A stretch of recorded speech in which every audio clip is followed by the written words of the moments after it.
Hola mi familia bonita, yo soy Enrique Rodríguez y te doy la bienvenida a Pueblerino Blog. ¡Comenzamos!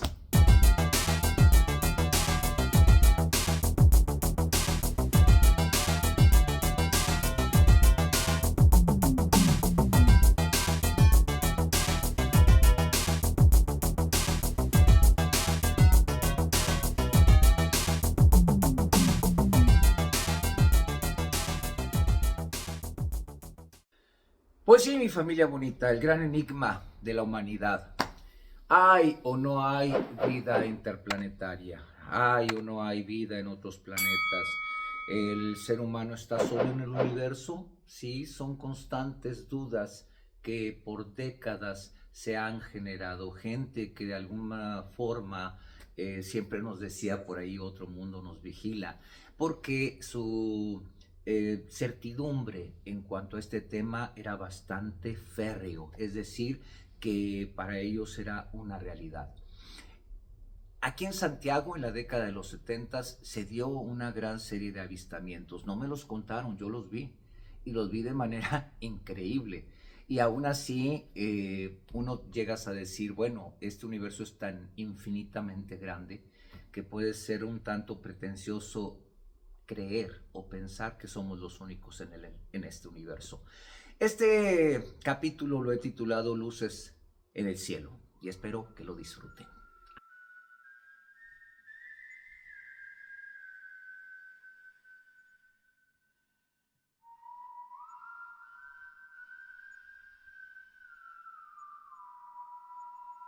A mediados de los años 70, el pueblo de Santiago vivía una de sus etapas más prósperas. Una fábrica textil pujante que le daba tranquilidad económica a las familias y parajes naturales que la catapultaban como un centro turístico que al paso del tiempo se convertiría en el más importante de todo el estado de Nuevo León. No era grande, pero tampoco insignificante. Las calles empedradas, las casas de techos bajos y fachadas encaladas, los portales donde se reunían los hombres al caer la tarde y el aroma constante de café y pan dulce le daban un aire apacible, casi detenido en el tiempo. Los fines de semana llegaban visitantes de la ciudad, atraídos por las montañas, por el clima, los paseos familiares y sobre todo, por una de las joyas del lugar en esa época, la presa Rodrigo Gómez, conocida por todos como la presa de la Boca, un paraíso en el cual el sol hacía brillar sus aguas como un inmenso espejo de cristal. Este maravilloso sitio construido en los 60, con desmedido apresuramiento, comenzaba a ser una parte importante del corazón del lugar. Se decía que su profundidad real nunca había sido medida con exactitud. Los ingenieros hablaban de sitios oficiales, pero los más viejos aseguraban que había zonas donde la cuerda no alcanzaba el fondo. Ahí no cae el anzuelo si vas de pesca, decían los expertos. Se pierde. Durante el día el embalse ofrecía una imagen serena. Lanchas de remos, cruzando de un lado a otro turistas locales y extranjeros que se rendían ante la belleza del lugar. Pescadores pacientes y familias que acomodaban manta bajo los árboles para descansar. El agua reflejaba el cielo con brillo y esplendor. Pero por las noches, cuando el viento soplaba desde la Sierra Madre Oriental y la superficie se oscurecía hasta confundirse con un agujero negro, aquel lugar adquiría otro rostro, uno que nadie se atrevía a describir en voz alta, al menos no al principio. Todo comenzó con comentarios sueltos, murmullos en las cantinas, frases dichas a media voz en las reuniones familiares. Anoche se volvió a ver, decía alguien, por el rumbo de la Sierra de la Silla, cerca de la cortina de la presa. ¿Tú las viste?, preguntaba otro con insistencia. Sí, luces que descendían hasta casi tocar las montañas, destellos dorados que recorrían el cielo como cuchillas silenciosas, objetos que se detenían en seco y luego continuaban moviéndose a una velocidad impresionante. No era un avión, aseguraba otro. Se detenían y luego salían disparados. Lo más perturbador no era lo que veían, sino cómo hacían sentir a aquellos que lo presenciaban. Una presión en el pecho, un zumbido leve en los oídos, una ansiedad inexplicable que persistía incluso al amanecer. Al principio, nadie les daba demasiada importancia. En aquellos años, la televisión hablaba cada vez más de platillos voladores, de astronautas, de misiones espaciales. Era fácil confundir una luz lejana con algo extraordinario. Pero los avistamientos no cesaron. Al contrario, se multiplicaron. Una familia que vivía cerca de la presa aseguró haber visto el agua iluminarse desde el fondo, como si una ciudad sumergida hubiera encendido sus luces. Un resplandor verdoso que subía lentamente hasta la superficie y luego se apagaba de golpe, dejando la oscuridad más espesa que antes. Entonces, los rumores comenzaron a tomar una forma más definida. Una base, oculta en las profundidades de la presa.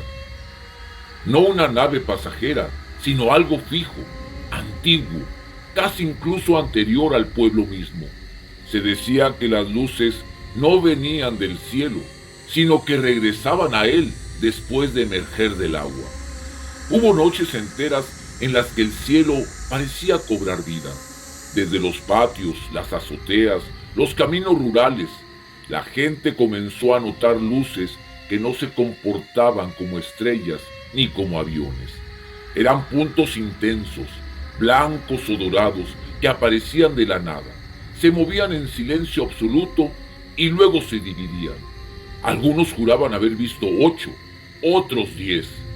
Salían como si de algo los estuviera soltando, relataba un profesor jubilado. Uno por uno, y luego cada cual se iba por un rumbo distinto. En las reuniones familiares, las conversaciones se interrumpían cuando alguien mencionaba el tema. Las miradas se desviaban, las voces bajaban. No hablemos de eso aquí, decían.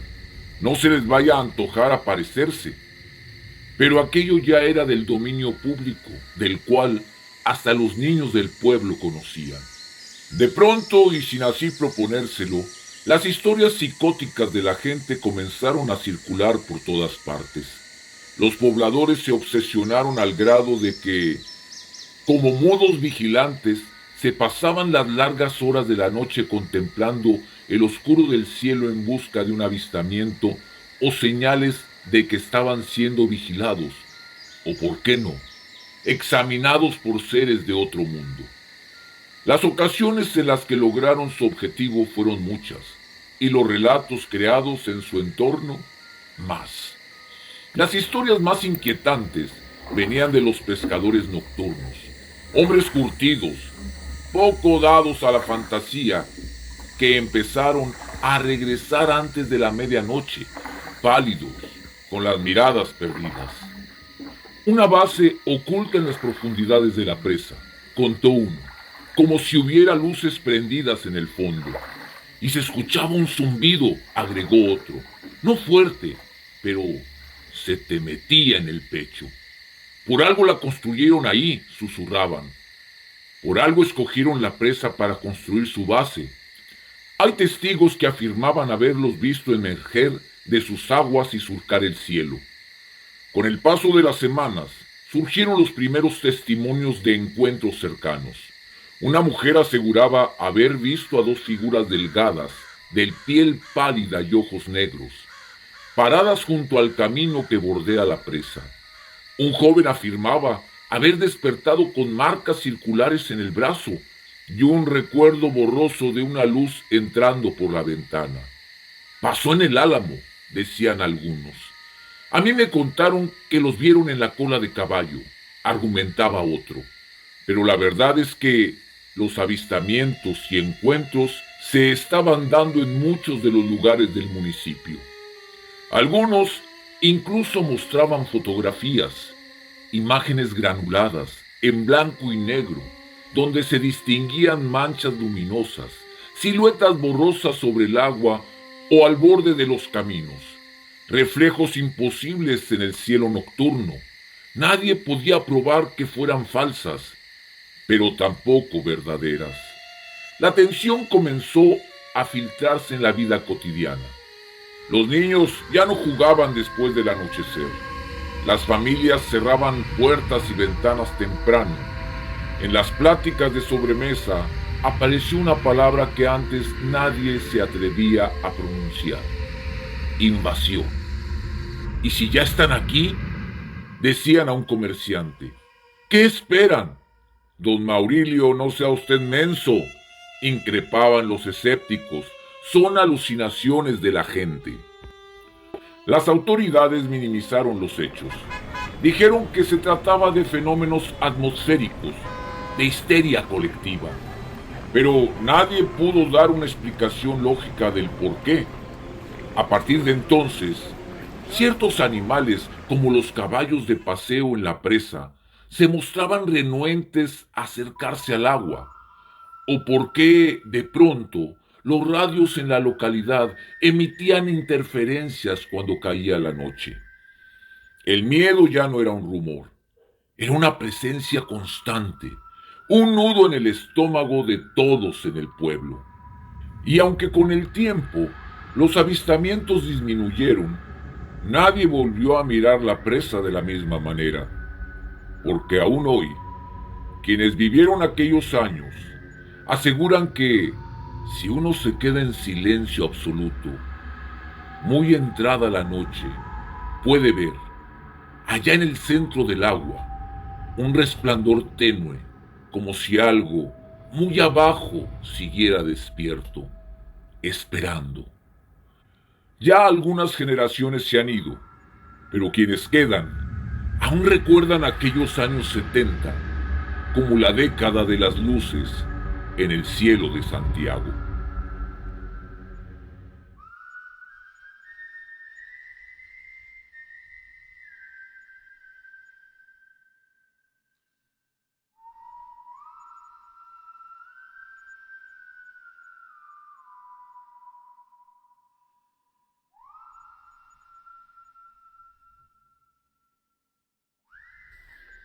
Pues así como lo han visto mi familia, fue una época bastante interesante en mi vida y en la vida de los pobladores.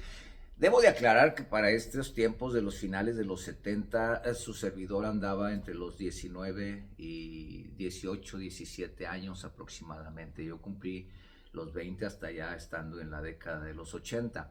Y debo de confesar que venía de una infancia y preadolescencia bien influenciado por estos programas gringos que tenían ya esa intención de darnos a conocer la vida en otros planetas, perdidos en el espacio, viaje a las estrellas, había por ahí otra que se llamaba, eh, ah, no me acuerdo, pero bueno, en el 76 que apareció la Guerra de las Galaxias, en fin, no sé si todo esto de alguna manera influyó en el pensamiento de las personas, de los ciudadanos, para, no quisiera creer, que inventó nuestro cerebro todo esto, porque en estas reuniones familiares que en las cuales yo también participé, no solamente yo o solamente yo y uno más, no, todos los que estábamos en la reunión familiar mirábamos al cielo y de pronto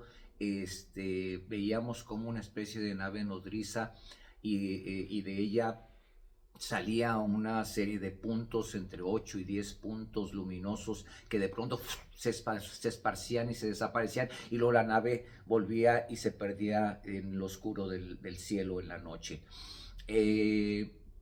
Definitivamente, en vez de darnos miedo, nos causaba bastante curiosidad y comenzamos a ver el cielo nocturno. Sí, esa fue una especie como de psicosis tal vez, o influencia, que empezamos a voltear hacia arriba en las noches y decíamos, ¿qué se nos va a aparecer el día de hoy? Bueno, ese tiempo pasó, los avistamientos, no sé si terminaron, ¿sí? Pero todavía hay gente que dice que en la presa hay una base, ¿sí? de naves espaciales, de gente extraterrestre. Otros dicen que por acá, por el cielito también hay una base. Será verdad, será mentira, será la vieja del otro día. Lo importante es que nos mantiene ocupados y nos mantiene pues amenamente teniendo un tema de conversación. La próxima semana, otro tema bastante controversial en Santiago. ¿Existe el hombre pájaro? No sé, se ha hablado mucho de que por aquí y por allá en la región de la sierra, tanto la oriental como la sierra de la Silla, se ha visto a vamos a llamarle personaje volando por ahí. Así que pues espero también la próxima semana. Ánimo, no me queda más que despedirme e invitarlos a que se suscriban al canal y que activen la campanita para que siempre estemos en contacto. Mientras tanto, hasta la próxima.